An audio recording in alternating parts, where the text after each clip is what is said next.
Hello student. Welcome to secret preparation. हमारे पास एक क्वेरी आई है सर, एजुकेशन लोन अप्लाई कैसे करें सीडेट के लिए। तो एजुकेशन लोन अप्लाई करने के लिए आपके पास बेस्ट ऑप्शन है Vijay Lakshmi student education loan scheme. आप वहां पर जाके अप्लाई कर सकते हैं और आप डायरेक्टली बैंक में जाके भी अप्लाई कर सकते हैं, बट उसके लिए आपको कुछ डॉक्यूमेंट अपनी ओर से प्रिपेयर करने पड़ेंगे। Like here is the list of document which is required to apply in the education loan. अगर आपके अलावा इसके अलावा भी अगर आपको हेल्प चाहिए सर, एडमिशन हो गया है अभी कैसे अप्लाई करें, तो जहाँ पर आपका एडमिशन हुआ है, मतलब जिस भी आपको सीडेट सेंटर में आपका एडमिशन हुआ है, वहाँ के जो भी आपका स्टाफ है आपकी हेल्प करेगा एजुकेशन लोन प्रोसेस करने के लिए। और हम फिलहाल ये 5 बैंक ऐसे हैं जो आपको नॉर्मली सीडेट के लिए एजुकेशन लोन प्रोवाइड करते हैं। एंड गवर्नमेंट ने एक विजय लक्ष्मी का पोर्टल भी लॉन्च किया है जो आपको थ्रू आप एजुकेशन लोन अप्लाई कर सकते हैं। इसके लिए देखते हैं कि मैंने सबसे पहले स्क्रीन पे गूगल खोला हुआ है। आप सिंपली स्क्रीन पे जाएंगे। स्क्रीन पे आपको टाइप करना होगा Vidya Lakshmi portal, VIDYALAKSHMI, Vidya Lakshmi PORTAL, Vidya Lakshmi portal करके आप गूगल सर्च पे क्लिक करेंगे तो आप देख सकते हैं सबसे पहले सबसे ऊपर आ जाएगा जो भी हम वो साइट है विद्या लक्ष्मी, उसका वेबसाइट है www.vidyalakshmi.co.in। ये वेबसाइट है, इस पे हमें क्लिक करना पड़ेगा। विद्या लक्ष्मी जो ऊपर आ रहा है उस पर हमने क्लिक किया। अब आपको विद्या लक्ष्मी की वेबसाइट खुल जाएगी। ये हमारे सरकार की वेबसाइट है, सरकार ने इस वेबसाइट को बनाया है और इसमें NSDL एक संस्था है जो इस वेबसाइट का पूरा देख रेख करती है, वो इसको मेंटेन करती है। आप सामने देख ही सकते हैं कि यहाँ पे लिखा हुआ है कि आप एजुकेशन लोन के लिए यहाँ अप्लाई कर सकते हैं ये सब। तो सबसे पहले हमें जो इसमें सबसे पहले हमें इसमें अपना रजिस्ट्रेशन करना होता है। रजिस्ट्रेशन करने के लिए आप देख सकते हैं ऊपर यहाँ ऑप्शन आ रहे हैं, home, about us, login, register. हमें सबसे पहले रजिस्टर ऑप्शन पे जाना है। रजिस्टर ऑप्शन में जाना है। रजिस्टर ऑप्शन पे मैंने क्लिक किया है और क्लिक करने के बाद आप देख सकते हैं कि एक विंडो खुला है जिस पे आपको कुछ डिटेल डालनी पड़ेगी। सबसे पहले आपका नाम, जो भी आपका नाम है, मिस्टर फर्स्ट नेम, जैसे भी आपका नाम जो भी हो, वही विष्णु या विकास, जो भी हो आपको अपना नाम यहाँ पे डालना है। फर्स्ट नेम, मिडिल नेम, आपका जो भी मिडिल नेम है वो डाल देना है। उसके बाद लास्ट नेम, मतलब आपको अपना नाम के जो तीनों पार्ट होते हैं। और ध्यान रहे नाम जो आपको यहाँ पे डालना है, इसमें बहुत ध्यान देने वाली बात है। आप अपने नाम की स्पेलिंग वगैरह सब एकदम करेक्ट डालनी है। वो आपको डालनी है आपकी 10वीं की मार्कशीट के अकॉर्डिंग। आपकी 10th की मार्कशीट में जो भी नाम है, जो भी स्पेलिंग है, उसी को आपको यहाँ पर लिखना है। चाहे वो उसी में कोई भी जो एग्जैक्ट उसमें लिखा हुआ है वही आपको यहाँ पे लिखना है। उसमें जो भी फर्स्ट नेम है, मिडिल नेम है, लास्ट नेम है, वो आपको यहाँ पे लिखना है। उसके बाद मोबाइल नंबर, दोस्तों मोबाइल नंबर वही लिखें जो आपका एक्टिवेट है, क्योंकि उसी पे आपको मैसेज वगैरह रिसीव होंगे। दूसरी बात है ईमेल आईडी। दोस्तों ईमेल आईडी भी आपका यहाँ पे लिखना बहुत जरूरी है, क्योंकि ईमेल आईडी ही इंपॉर्टेंट थिंग्स है, क्योंकि ईमेल आईडी एक्टिवेट होना चाहिए। ईमेल आईडी पे ही आपको जो भी आपका एप्लीकेशन डालोगे, उसके बाद जो भी उसके रजिस्ट्रेशन नंबर, उसका एप्लीकेशन आपकी कहाँ पहुंची है क्या नहीं है, वो सारी डिटेल आपकी ईमेल आईडी पे आएगी। उसके बाद आप कोई भी पासवर्ड अपने हिसाब से क्रिएट कर सकते हैं। पहले इसमें पासवर्ड डालिए, फिर कंफर्म पासवर्ड डालिए, कुछ भी आपका नाम @ डेट ऑफ बर्थ, ऐसा कुछ भी जो भी आपको सुटेबल लगे, आप जो भी पासवर्ड रखना चाहें। उसके बाद यहाँ पे एक कैप्चा आता है। कैप्चा मतलब जो भी यहाँ पे वर्ड लिखा है उसको आपको यहाँ नीचे के इसमें इसके जो नीचे कॉलम दिया हुआ है उसमें आपको ऊपर जैसा का जैसा दिया है उसको टाइप कर देना है। उसके बाद यहाँ पे जो आप एक चीज यहाँ पे ध्यान देना पड़ेगा, यहाँ पे देखो एक चीज लिखा हुआ है website click rape agreement term and condition. इस पे आपको क्लिक करना जरूरी है। इस पे आप क्लिक करोगे तो एक अलग विंडो खुल जाएगा, उसको आप खुलने देने का, वो उसको आपको पढ़ना जरूरी है। आप चाहे तो उसको पढ़ सकते हैं, ये वेबसाइट के बारे में टर्म एंड कंडीशन वगैरह दिया, इसको पढ़ने की कोई जरूरत नहीं है, ये सिर्फ एक एग्रीमेंट जैसा है। उस पर क्लिक करने के बाद वापस से आप अपनी वो वेबसाइट पे जहाँ पे आप थे वहाँ पे आ जाइए और ये जो आगे का चेक बॉक्स है उस पर क्लिक करिए। इस पर क्लिक तभी करने देगा जब आप उसको इस website agreement term and condition पे क्लिक करके उसी के बाद आपको यहाँ चेक बॉक्स करने देगा। उसके बाद आप सबमिट कर दीजिएगा। अभी मैंने ये फील्ड नहीं भरा है क्योंकि ये सब आपको अपने अपने हिसाब से भरना है। मैंने पहले से ही अपना ऑलरेडी रजिस्ट्रेशन कर चुका हूँ, वो मेरे पास उसका सब। इस पे जब आप क्लिक करेंगे, सब सबमिट करेंगे, तो आपको स्क्रीन पे एक मैसेज आएगा कि आपको आपके ईमेल आईडी पे एक ईमेल आएगा और उसमें एक लिंक आएगा। उस लिंक पे क्लिक करना होगा और आपका जो वो है उस रजिस्ट्रेशन वो एक्टिवेट हो जाएगा। तो मतलब सबसे पहले आपको ये प्रक्रिया करनी होगी, आप इसमें रजिस्टर हो जाएंगे। रजिस्टर होने के बाद आपको जाना है यही मेन वेबसाइट पे, फिर से आ जाइए, होम पेज पे आ जाइए। आपका रजिस्ट्रेशन हो गया, आपका एक्टिवेशन हो गया। उसके बाद आपका जो सेकंड आपको यहाँ पे आना है लॉगिन करना है। लॉगिन में आपको स्टूडेंट लॉगिन, यहाँ पे 3 प्रकार के लॉगिन है, bank login, student login, government login. लेकिन आप स्टूडेंट हो तो आपको स्टूडेंट पे लॉगिन करना है। अब आपके पास आपने अपनी जो भी ईमेल आईडी से रजिस्ट्रेशन किया था वो ईमेल आईडी आपको यहाँ डालनी है। जैसे मैंने अपनी ईमेल आईडी से जो भी रजिस्टर किया था वो मैं यहाँ पे डाल रहा हूँ।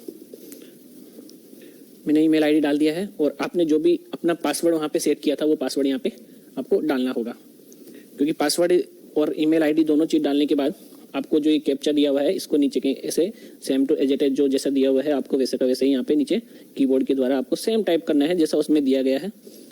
कैपिटल है तो कैपिटल, स्मॉल है तो स्मॉल, जैसा उसमें दिया गया है वैसे का वैसा आपको टाइप करना है। थोड़ा ध्यान से करना है क्योंकि उसमें गलती हो जाती है स्मॉल और उसमें। अब आपको जैसे मैंने टाइप कर दिया उसके बाद लॉगिन पे क्लिक करना है। जैसे ही मैंने लॉगिन पे क्लिक किया एक नया विंडो खुल गया, एक नया पेज खुल गया है। आप जैसा देख सकते हैं कि यहाँ पर सबसे पहले अगर यहाँ इस जगह पे फ़ोटो आएगा, जब हम फोटो अपलोड करेंगे तब यहाँ पे फ़ोटो दिखाई देगा। इस पर हमको सब चीज़ें अपनी सारी डिटेल डालनी है दोस्तों। सबसे पहले आता है यहाँ पे आप देखो इतने सारे कॉलम दिख रहे हैं, लोन एप्लीकेशन फॉर्म, उसके बाद लोन स्कीम सर्च कर सकते हो, अपना जो एप्लीकेशन हम डालेंगे उसका स्टेटस चेक करते हैं, ये सब चीज़ें यहाँ पे। अगर आपकी प्रोफाइल आपने जो डाला है उसमें कोई चेंज करना है तो यहाँ एडिट प्रोफाइल कर सकते हैं, अपना पासवर्ड भी चेंज कर सकते हैं, ये सब यहाँ पे फोटो आप अपलोड कर सकते हैं। यहाँ पे अपलोड पे जाओगे, पहले फोटो को स्कैन करना है 200 KB के अंदर और फिर यहाँ पे आपको अपनी नई फोटो पासपोर्ट साइज अपलोड कर देनी है। तो फिर और आपको यहाँ पे जो भी जैसे आप लॉगिन करोगे तो यहाँ फोटो दिखाई देगा। अब आपको सबसे पहले लोन एप्लीकेशन फॉर्म में जाना है। मैंने लोन एप्लीकेशन फॉर्म पे क्लिक किया है। आपका ये एक एप्लीकेशन फॉर्म खुल जाता है यहाँ पे। इसमें ये पहले सबसे पहले पेज पे इंस्ट्रक्शन दिए हुए होते हैं। ये इंस्ट्रक्शन आपको ध्यान से पढ़ लेना है क्योंकि ये एक बहुत इंपॉर्टेंट इंस्ट्रक्शन है। आपको फॉर्म किस तरीके से भरना है, आपको उसमें क्या क्या डिटेल चाहिए, क्या क्या नहीं चाहिए, वो सब आपको यहाँ पे इन्होंने पूरा समझा दिया गया है एक एक चीज़ को। और अगर फिर भी आपको कोई डाउट हो इसमें बारे में तो आप मेरे नीचे कमेंट बॉक्स में, आप वीडियो के नीचे कमेंट बॉक्स में आप अपना कोई भी प्रॉब्लम है उसको वहाँ डाल सकते हैं और मैं आपको उसका सोल्यूशन देने का पूरा कोशिश करूँगा। इसमें देख सकते हो आप कितने फील्ड है, 1 2 3 4 5 6 7, इसमें टोटल 7 फील्ड है। पहला इंस्ट्रक्शन का हो गया, इंस्ट्रक्शन आपने पढ़ लिया अच्छे से। आपको दूसरा फील्ड होता है बेसिक इन्फॉर्मेशन। बेसिक इन्फॉर्मेशन में कुछ भी नहीं है, आपको ध्यान से देखना है। मैंने पहले से थोड़ा फिलअप किया हुआ था कि are you pursuing higher studies in India, मतलब स्पेशली जो लोन मिलता है वो आप 12th क्लास के बाद ही लेते हैं। जैसे हम आपको ग्रेजुएशन करना है, पोस्ट ग्रेजुएशन करना है, या फिर कोई आपको प्रोफेशनल कोर्स करना है, इंजीनियरिंग करनी है, मेडिकल में जाना है, ये सब कोर्सों के लिए ही हमको लोन मिलता है। 12th तक तो आपको कोई लोन नहीं मिलेगा, 12th तक आपको स्टडी करनी होती है। उसके बाद आपको हायर एजुकेशन के लिए, जैसे ग्रेजुएशन हो गया, पोस्ट ग्रेजुएशन, उसके लिए लोन मिलता है। तो यहाँ पे बोल रहे हैं कि आपको हायर स्टडीज करना है इंडिया में तो यस करना है। उसके बाद दूसरा ये पूछ रहा है कि पेरेंटल इनकम 4.5 लाख है या नहीं। तो आपकी अगर पेरेंट्स की इनकम 4.5 लाख है तो आप यस कर दें, अगर नहीं है तो नो कर दें। क्योंकि ये आपको जो भी आपकी इनकम है, आपके पेरेंट्स अगर आईटी रिटर्न भरते हैं तो आईटी रिटर्न में उनका जो एनुअल इनकम क्या है वो लिखा हुआ होगा। अगर आपके पेरेंट्स अगर आईटी रिटर्न नहीं भरते हैं तो उनका जो भी आप अपने अगर आप रूरल से रिलेटेड हैं तो रूरल में आपके जो भी आपके वहाँ तहसीलदार या जो भी मामलतदार या जो भी वहाँ पे आई सर्टिफिकेट बनाते हैं उसके बेस पे आप उनका आई जो भी उसमें आप बताते हैं उसी के बेस पे आप यहाँ आई डाल सकते हैं। अगर 4.5 लाख से अप टू 4.5 लाख तक है तो यस करना है और 4.5 लाख से ऊपर है तो नो करना है। तो ये एक आपको ध्यान रखना है। 4.5 लाख से नीचे है तो आपको यस करना है और कितनी इनकम है वो आपको यहाँ सामने लिख देनी है। तीसरा में है इसमें कि आपका जो एडमिशन है वो एनबीए और एनएससी ये 2 संस्था है, इसके द्वारा सारे जो भी अपने कॉलेज हैं वो इनके अंडर में होते हैं। तो आपको 100% यस ही करना है, इसमें नो नहीं करना है, ध्यान रखिए, इसमें अभी यस करना है। और वैसे आप यहाँ पे चेक करोगे क्लिक हेयर पे तो आपका जो भी कॉलेज में आपको एडमिशन लेना है वो यहाँ पे चेक कर सकते हो कि आपका इस लिस्ट में होगा तभी आपको यहाँ यस करना है। वैसे 100% ज़्यादातर कॉलेज इसमें है तो आपको यस करना है। फिर भी चेक करने के लिए आप क्लिक हेयर करोगे तो एक नया पेज खुलेगा, उस पर आप अपना कॉलेज का नाम सर्च कर सकते हो। और सबसे बड़ी बात, इस एजुकेशन लोन में सरकार सब्सिडी देती है। उस सब्सिडी के लिए ही ये पेज है क्योंकि जिन 4.5 लाख से ऊपर अगर आपके पेरेंट की इनकम होगी तो वो सब्सिडी के लिए एलिजिबल नहीं होंगे। ये पहला पेज आपने कर दिया, उसके बाद आपको यहाँ पे सेव का बटन दबाना है। सेव का बटन दबा दिया उसके बाद आपको ये आपका पहला पेज, पहला कॉलम कंप्लीट हो गया। उसके बाद आपको जाना है पर्सनल इन्फॉर्मेशन पे। पर्सनल इन्फॉर्मेशन पे जाना है, पर्सनल इन्फॉर्मेशन वाले फील्ड पे। अब पर्सनल इन्फॉर्मेशन वाला पेज आप ध्यान से देखिए। पहला जो यहाँ पे दो कॉलम बने हुए हैं, पहला स्टूडेंट वाला है, दूसरा पेरेंट्स का है। पहला स्टूडेंट, दूसरा पेरेंट्स / हस्बैंड। तो आपको पहले वाले कॉलम में स्टूडेंट की मतलब आपकी पूरी डिटेल भरनी है। आपका mister, first name, middle name, last name, फिर उसके बाद आपका फादर्स का नेम, उसके बाद फादर का फर्स्ट नेम, मिडिल नेम और लास्ट नेम अच्छे से भर देना है। डेट ऑफ बर्थ आपका, मतलब पहला जो फील्ड है उसमें आपकी ही डिटेल भरनी है। कैटेगरी में क्या क्या आता है वो आप यहाँ पे ड्रॉप डाउन करेंगे, SC ST OBC माइनॉरिटी जो भी आपके अकॉर्डिंग कैटेगरी के हिसाब से, सेक्स मेल वगैरह, मैरिटल स्टेटस मैरिड अनमेरिड, आप ध्यान रहे यहाँ पे डिटेल्स एकदम अच्छे से भरें क्योंकि ये डिटेल है जो बैंक के पास जाती है। एजुकेशन क्वालिफिकेशन, मतलब ये इंपॉर्टेंट फील्ड है। आपका लास्ट क्वालिफिकेशन क्या है, 12th है, वो आपको यहाँ पे लिखना है। आपको कितने क्वालिफिकेशन, कितने मार्क्स आए हैं, क्या ग्रेड आई है, वो सब आपको यहाँ लिखना है। 100 में से जो भी आपके परसेंटेज बनी है वो। और ऑक्यूपेशन, मतलब अगर आप अभी कुछ नहीं कर रहे हैं तो आप स्टूडेंट है तो स्टूडेंट ही लिखना पड़ेगा क्योंकि आप स्टूडेंट ही है। और उसके बाद ये हो गया, ये फील्ड हो गया यहाँ तक आपको। इधर ही बगल में भी आपको साइड में जो आपको पेरेंट्स की इनकम, यहाँ पे पेरेंट्स का पूरा डाटा बनना है, नाम वगैरह, उनके फादर्स का नेम, उनका डेट ऑफ बर्थ, उनका सब कुछ मतलब सेम टू सेम जैसा आपका डिटेल बनना है वैसे फादर का भी बनना है। फादर की इनकम यहाँ 4.5, अगर आपने वहाँ जितनी भी लिखी थी, अगर आपकी फादर के जो भी यहाँ पे इनकम फ्रॉम ऑल सोर्सेज, मतलब आपकी फादर की ओवरऑल इनकम कितनी है साल की, यहाँ पे साल की इनकम लिखनी है। वहाँ पे जो लिखी थी वो इनकम आप यहाँ पे लिख सकते हैं, जो भी आपने 4.5 लिखा है तो यहाँ पे भी 4.5 लिख सकते हैं। पान नंबर अगर आजकल पान नंबर बहुत जरूरी हो गया है, एक स्टूडेंट को लोन लेने के लिए पान नंबर का जरूर अनिवार्य है, कंपलसरी है।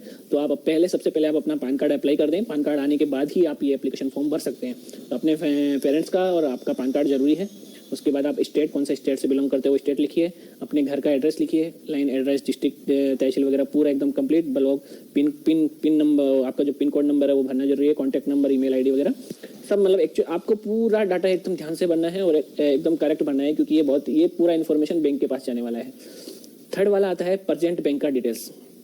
प्रेजेंट बैंक का डिटेल्स मतलब प्रेजेंटली आपका बैंक अकाउंट कौन से बैंक में है, आपकी फादर का मतलब बैंक अकाउंट कौन से बैंक में है, वो डिटेल यहाँ पे बनी है। पहला कॉलम आप जैसा पर्सनल इन्फॉर्मेशन वाला कॉलम था वैसा ही इसमें भी है। इसमें भी 2 कॉलम है, स्टूडेंट एंड पेरेंट्स का। तो इसमें आपके ब्रांच का IFSC कोड वो आपको मिल जाएगा आपकी बैंक की पासबुक से या चेकबुक से, जहाँ से भी, या ऑनलाइन भी आप सर्च कर सकते हैं या बैंक में जाके भी आप इंक्वायरी कर सकते हैं। ब्रांच का IFSC कोड आपको यहाँ लिखना है। फिर आप बैंकर, कौन से बैंक से आपका अकाउंट है, बैंकर मतलब कौन से बैंक में है उस बैंक का नाम लिखना है, जैसे बैंक ऑफ इंडिया है या स्टेट बैंक ऑफ इंडिया है, जो भी बैंक ऑफ बड़ौदा है, सब दोनों साइड में। बैंक का ब्रांच का क्या नाम है, जो भी आपकी पासबुक में ब्रांच का नाम भी लिखा होता है, जो भी आपका एरिया के हिसाब से, सिटी के हिसाब से जो भी ब्रांच का नाम है वो लिखना है। कौन सा अकाउंट है, सेविंग है, करंट है, वो सब आपको यहाँ पे, ज़्यादातर अकाउंट सेविंग ही होता है तो आपको सेविंग सेलेक्ट करना है। फिर उसके नीचे आता है खाता नंबर, अकाउंट नंबर आपको यहाँ लिखना है, अपना जो भी अकाउंट नंबर है। और हाँ, ये फील्ड थोड़ा ध्यान देने वाली बात है, डायरेक्ट/ इनडायरेक्ट लायबिलिटी। अगर आपने पहले भी कहीं लोन लिया है किसी भी प्रकार का, आपने नहीं लिया है तो 0 लिखना है, नील लिखना है। लेकिन आपके अगर फादर ने कोई लोन लिया हुआ है तो आपको यहाँ पे जरूर दिखाना है, आपको छुपाना नहीं है। क्योंकि दोस्तों अगर हम छुपाएंगे और अगर बैंक, क्योंकि हम जो डिटेल देते हैं फादर का पैन कार्ड, उससे सिविल रिपोर्ट जनरेट होती है, अगर उसमें लोन दिखाई दिया तो वो हमारा लोन रिजेक्ट कर सकते हैं कि आपने अपनी इन्फॉर्मेशन छुपाई। इसलिए हमें यहाँ पे कोई भी लोन छुपाना नहीं है, वो हमें लिख देना है। और ये कॉलम इंपॉर्टेंट है, इसमें हमेशा आपको यहाँ पे लिखा है कि आप जो हो, आप बैंक के चेयरमैन, डायरेक्टर या उनके कोई कर्मचारी के रिलेटिव तो नहीं होना। तो दोस्तों अगर आपके परिवार में से अगर कोई, आप जिस भी बैंक से लोन लेना चाहते हैं, कोई भी बैंक हो, चाहे वो सरकारी या प्राइवेट, अगर उसका कोई भी रिलेटिव, उसका कोई भी कर्मचारी या बड़ा अधिकारी आपके रिलेटिव में है तो आप उसको यस करेंगे, अगर नहीं है तो नो करेंगे। और हमेशा जहाँ तक है इसको नो ही रखें। और उसके बाद आपको, और अगर यस है तो आपको उसका रिलेशनशिप लिखना पड़ेगा कि वो आपके किस रिलेशन में लगते हैं। अब उसके बाद आपका ये फील्ड हो गया, 1, 2, 3, 4 फील्ड कंप्लीट हो गया। उसके बाद आपका आता है कोर्स डिटेल, 5th फील्ड में आपको क्या है, इसमें बस आपका कोर्स का पूरा डिटेल भरना पड़ेगा कि आप सबसे पहले तो कि आप मेरिट से हो कि मैनेजमेंट कोटा में जा रहे हो। अगर आपने कोई कंपटीशन एग्जाम फाइट करके आपको किसी कॉलेज में एडमिशन मिला है तो आपको मेरिट कैटेगरी सेलेक्ट करना है, और अगर आप डायरेक्ट कोर्स ले रहे हो तो मैनेजमेंट कोटा से आपको सेलेक्ट करना है। उसके बाद कोर्स का ड्यूरेशन सेलेक्ट करना है कि आपका कोर्स कितने साल का है। जनरली 3 या 4 साल का कोर्स होता है, ग्रेजुएशन, पोस्ट ग्रेजुएशन, जो भी आपके कोर्स की ड्यूरेशन यहाँ पे सिलेक्ट करनी है। उसके बाद नेम ऑफ इंस्टीट्यूशन, आपको जिस भी कॉलेज में एडमिशन मिला है उस कॉलेज का पूरा नाम लिखना है। नेम ऑफ द कोर्स, आपके कोर्स का नाम लिखना है कि इंजीनियरिंग है, मेडिकल है, ग्रेजुएशन है, BSc है, BA है, जो भी आपके कोर्स का नाम है वो आपको यहाँ लिखना है। डेट ऑफ कमेंसमेंट, मतलब वो कब से शुरू होने वाला है, आपका जो कोर्स है वह कौन से महीने से और कौन से साल से शुरू होने वाला है और कब तक वो खत्म हो जाएगा। यहाँ पे ऐसा नहीं है कि आपको करेक्ट डेट लिखना है, लेकिन आपके जैसे 4 साल का कोर्स है तो आपको 4 साल के हिसाब से अपना यहाँ पे 4 साल का डिफरेंस लगा के अगली डेट लिख देनी है। यह आपका कोर्स के डिटेल के बारे में हो गया। उसके बाद आपका 6th फील्ड जो आता है वो cost of finance details. Cost of finance detail हम इसमें ये, इस फील्ड में ये बातें बताई जाएगी कि हमें कोर्स करना है उसके लिए कौन कौन से खर्चे होंगे, उसके लिए हमें कितने कितने रुपए की जरूरत पड़ेगी। जैसे आप यहाँ पे देख सकते हैं, यहाँ पे कितना लिखा है, 6 ईयर्स लिखा है, ईयर 1, ईयर 2। ज़्यादातर कोर्स 6 साल के अंदर पूरे हो जाते हैं। तो आपका जो भी कोर्स आपका कितने भी साल का है उतना सारा डिटेल आपको यहाँ लिखना पड़ेगा। जैसे इसमें अलग अलग कैटेगरी दिया हुआ है, ट्यूशन फीस, एग्जाम फीस, आपकी बुक्स के लिए, आपके कंप्यूटर खरीदने के लिए, आपके हॉस्टल में अगर रहते हो तो हॉस्टल के खर्चे के लिए, बाकी आपका और भी कुछ एक्स्ट्रा खर्चा, सन्ड्री ट्रेवल वगैरह, ये सब आपको यहाँ पे दिखाना पड़ता है। और ये जो चीज़ें ये मिलेगा, ये आपको डाटा आपको अपना कॉलेज बना के देगा कि आपका एग्जाम फीस कितना होगा, आपका ये, और ये आपके जो और बाकी के जो खर्चे हैं वो आप बुक स्टेशनरी का वो सब आप इंक्वायरी करके यहाँ पे डाल सकते हैं अपने हिसाब से कि भाई आपकी बुक्स कितने की आएंगी, फर्स्ट ईयर की, सेकंड ईयर की, थर्ड ईयर की, मतलब आपको ये सारा इंक्वायरी करके आपको यहाँ डाटा डाल देना है। उससे होगा क्या कि आपका टोटल ऑटोमेटिक कैलकुलेट हो जाएगा कि आपको जितने भी साल के लिए लोन चाहिए उसका टोटल खर्चा कितना होने वाला है।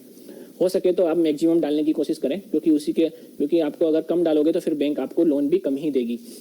उसके बाद नीचे एक ध्यान रखना है कि ओवन, अगर आपके पास कुछ पैसे एक्स्ट्रा पड़े हुए हैं और अगर आप उनको अपना भी पैसा अपना एजुकेशन में ऐड करना चाहते हो तो वो भी आप यहाँ पे लिख सकते हो, तो फिर आपका लोन अमाउंट कम हो जाएगा। लेकिन अगर आपका कुछ भी पैसा नहीं है आपके पास तो आप यहाँ पे 0 ही लिख सकते हैं, और आपको जो जितना भी लोन आपका टोटल होगा वो लोन टोटल आपको इतना लोन चाहिए वो बैंक के पास चला जाएगा, मतलब आपको कितना लोन चाहिए।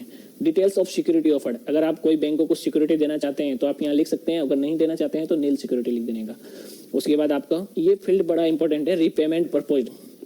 दोस्तों इसमें होता क्या है कि जैसे सपोज दैट आपने 1 लाख का लोन लिया या 2 लाख का लोन लिया, अब इसमें आप जैसे लोन ले लिया आपने फर्स्ट ईयर में, आपकी जो भी कोर्स है उसके फर्स्ट ईयर में आपका लोन चालू हो गया और आपका कोर्स मान लो 3 साल का है, तो 3 साल तक तो बैंक आपसे कुछ भी नहीं मांगेगी, जैसे मतलब आपको कुछ भी पैसा नहीं भरना है, आपको ब्याज लग, लेकिन ये इसका मतलब ये नहीं है कि कुछ भी नहीं मांगेगी तो आपका जो 1 लाख रुपया है वो 1 लाख रुपया ही रहेगा। मतलब सपोज दैट आपने टोटल लोन 1 लाख रुपए का सैंक्शन कराया, मैं सिर्फ एग्जांपल दे रहा हूँ, उसमें से फर्स्ट ईयर के लिए आपको 25,000 रुपए की जरूरत पड़ी, आपके 4 साल का कोर्स है उसको 25,000 4 साल में डिवाइड किया गया है, 25,000 की जरूरत पड़ी, तो फर्स्ट ईयर जो आपका जो ब्याज लगेगा वो सिर्फ 25,000 रुपए पे लगेगा, लेकिन ब्याज रहेगा हर महीने लगता रहेगा। अगर आप चाहो तो 25,000 रुपए जो भी ब्याज लगेगा उसको हर महीने भर सकते हो बैंक में आपके लोन अकाउंट में, और नहीं भरना चाहो तो भी कोई प्रॉब्लम नहीं है, क्योंकि बैंक आपको टाइम देता है आपके कोर्स प्लस 1 साल एक्स्ट्रा। सपोज दैट आपका कोर्स 3 साल का है तो 3 साल तक तो आपको कुछ भी पैसा नहीं भरना है, प्लस 1 साल और एक्स्ट्रा देगी ताकि आप उसमें जो भी जॉब लगे या आपकी जॉब लग जाए तो मतलब 1 साल का गैप और देती है, मतलब टोटल 4 साल तक तो आपको कोई पैसा नहीं भरना है। लेकिन 4 साल कंप्लीट हो जाने के बाद 5वें साल से आपकी EMI शुरू हो जाएगी।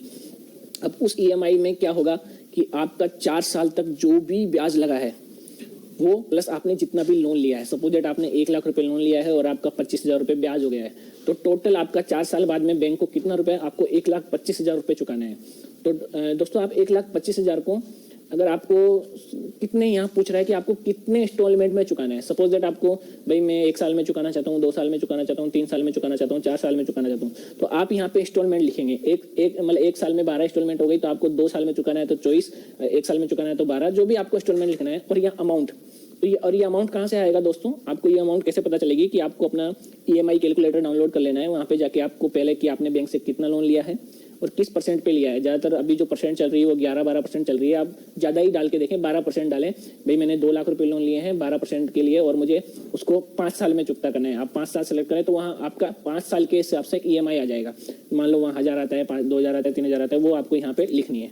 इसके लिए पहले EMI कैलकुलेटर अपने स्मार्टफोन में डाउनलोड कर लें और वहाँ पे सिंपल है, कोई ज़्यादा आपका मुश्किल नहीं। ये फिर थोड़ा आपको समझने की जरूरत है। ये सिलेक्ट कर, ये भर दिया आपने, उसके बाद उसको सेव कर देना है। उसके बाद आपका लास्ट फील्ड आता है अपलोड डॉक्यूमेंट्स। ये इंपॉर्टेंट फील्ड है दोस्तों। इसमें आपको अपलोड डॉक्यूमेंट्स में आपको क्या करना है कि सबसे पहले अपने जितने भी आपके डॉक्यूमेंट्स हैं, ज़्यादातर इसमें क्या मांगेगा, आपका 10th का मांगेगा और 12th का मांगेगा। 10th की मार्कशीट, 12th की मार्कशीट, आपके सर्टिफिकेट्स, आपकी फ़ोटो, आपका सब, हाँ, और इसमें और भी चीज़ें चाहिए होती है जैसे फादर के इनकम के प्रूफ, वो सब आपको मैं आपको बता देता हूँ कि इसमें क्या क्या चीज़ें चाहिए। हाँ, सबसे इंपॉर्टेंट बात तो ये, और सबको स्कैन करना होता है सारे डॉक्यूमेंटों को।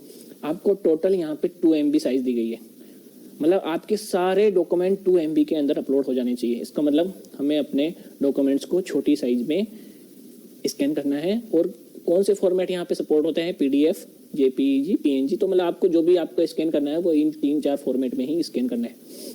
अब आप देख सकते हैं कि क्या क्या आपको डॉक्यूमेंट चाहिए। सबसे पहले मार्कशीट चाहिए, मतलब जो भी आपकी लास्ट मार्कशीट, जो भी 12th क्लास की आपने पास किया है तो 12th क्लास की मार्कशीट आप यहाँ पे अपलोड कर देंगे। आपके कंप्यूटर में आपको पहले स्कैन कर लेना है, वहाँ पे यहाँ पे अपलोड कर देना है। Proof of admission to the course, आपका जो भी कॉलेज में एडमिशन हुआ है उसका प्रूफ देना है, तो आपको ये आपके कॉलेज से मिल जाएगा कि भाई वो लिख के देंगे कि ये स्टूडेंट का हमारे कॉलेज में एडमिशन हुआ है, वो आपको यहाँ अपलोड करना है। प्रूफ ऑफ इनकम, हाँ, आपके पेरेंट्स का जो इनकम है उसका प्रूफ आपको यहाँ डालना है। अगर वो IT रिटर्न भरते हैं तो आपके उनके IT रिटर्न को यहाँ पे अपलोड कर देना है, और अगर इनकम प्रमाण पत्र आपके पास है तो उसको यहाँ अपलोड कर देना है। उसके बाद schedule of expenses for the course, मतलब ये शेड्यूल ऑफ एक्सपेंसेस जो अभी आपने इस वाले फील्ड में भरा था ना कि कॉस्ट ऑफ फाइनेंस वाले में कि भाई 1 साल में कितना लगेगा, 2 साल का कितना लगेगा, ये भी शेड्यूल एक्सपेंसेस ये भी आपका कॉलेज आपको पूरा बना के देगा कि आपका पूरा जितने भी साल का कोर्स है उसमें कितना खर्चा होगा, उसका पूरा लेटर वो आपको यहाँ अपलोड कर देना है। उसके बाद फॉर्म 16 मतलब ये उन लोगों के लिए है जैसे आपके पेरेंट्स अगर कहीं प्राइवेट कंपनी में या गवर्नमेंट में जॉब करते हैं उनको फॉर्म 16 दिया जाता है। वो इनकम टैक्स रिटर्न नहीं है तो वो फॉर्म 16 आप यहाँ पे अपलोड कर सकते हैं। देखो आईटी रिटर्न का दिया हुआ है, आईटी रिटर्न है तो वो भी यहाँ अपलोड कर सकते हैं।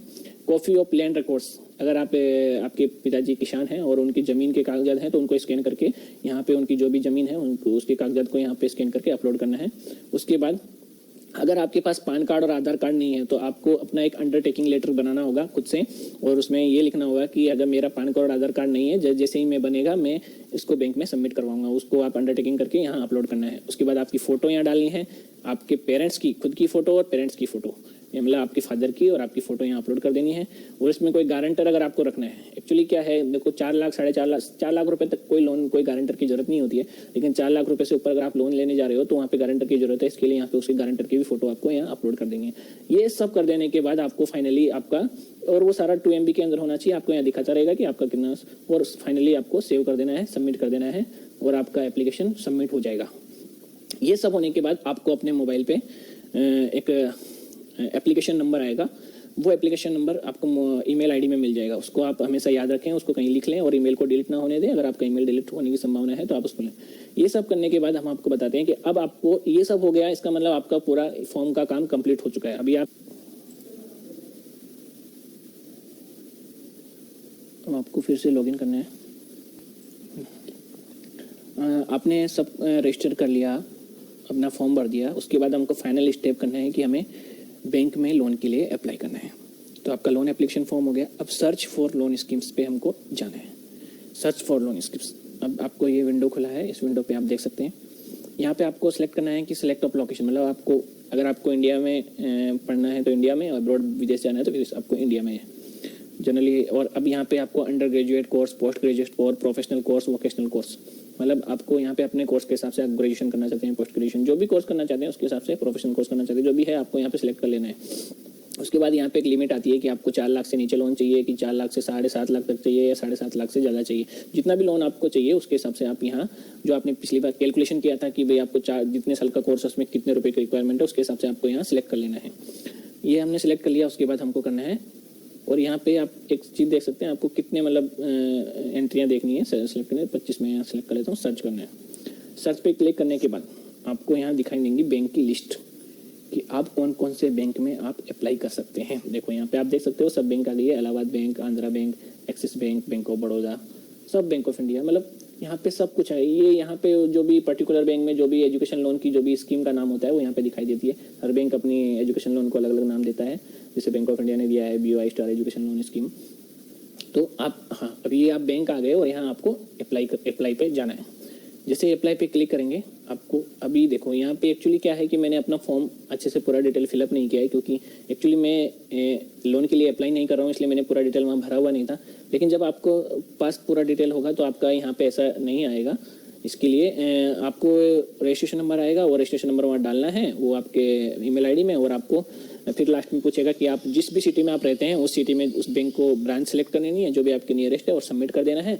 तो आपका ये लोन का रिक्वेस्ट आपका सबमिट हो जाएगा और विदिन 1 वीक आपकी जो डिटेल है वो सामने वाले बैंक के पास चली जाएगी और आप 1 हफ्ते के बाद उस बैंक में जाइए, वहाँ आप पूछिए कि सर मैंने विद्या लक्ष्मी पोर्टल पे आपकी ब्रांच में लोन के लिए अप्लाई किया है, क्या आपको मेरी एप्लीकेशन रिसीव हुई है? तो फिर वो अपने सिस्टम में चेक करके बताएंगे कि आपकी एप्लीकेशन को रिसीव हुई या नहीं है। ये 1 वीक के अंदर सामने वाली बैंक को रिसीव हो जाती है। उसके बाद उनको जो भी आपने डाटा भरा है वो सारा डाटा उनके पास चला जाता है। वो आपके सब कुछ डाटा डिटेल चेक करके आपके घर वो सब प्रोसेस जो भी बैंक का प्रोसेस होता है वो कंप्लीट करके आपको लोन दे देंगे। मतलब इसमें सबसे बड़ा फ़ायदा ये हुआ कि आप जैसे पहले जाते थे कि भाई सिंपल बैंक में ये डॉक्यूमेंट कम रह गया, ये रह गया, ये रह गया, ये रह गया, आपको बार बार चक्कर काटने पड़ते थे बैंक के। यहाँ पे एक वेबसाइट बना दिया है, उस पर आपने जब सारा पूरा डिटेल आपने डाल दिया है, अभी बैंक को आपसे कुछ भी नहीं चाहिए, जो भी आपने दे दिया है ये सारा आपने उनको डाटा दे दिया है। अब वो इस डिटेल को देख के वो आपका सारा एनालाइज कर लेंगे और वो आपसे कुछ इंक्वायरी करेंगे लोन देने से पहले, वो थोड़ा बहुत आपको बैंक में बुलाएंगे, करेंगे सब कुछ, और वो सेटिस्फाई होने के बाद आपको लोन सैंक्शन कर दी जाएंगे।